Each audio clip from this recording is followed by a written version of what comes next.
Hi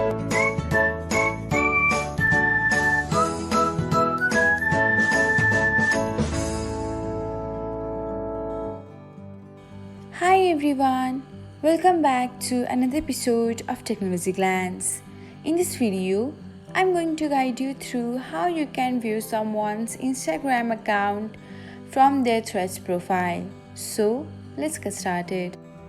Watch till the end and don't forget to subscribe to Technologyglance by hitting the subscribe button and press the bell icon so that you'll never miss another update. Without further ado, let's get started.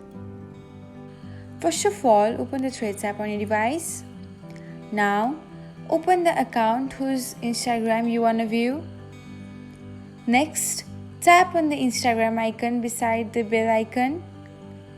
And that's it. This is how you can access to Instagram account of a Threads profile. Thanks for watching. If you found this guide helpful, we will love it if you hit the thumbs up button below.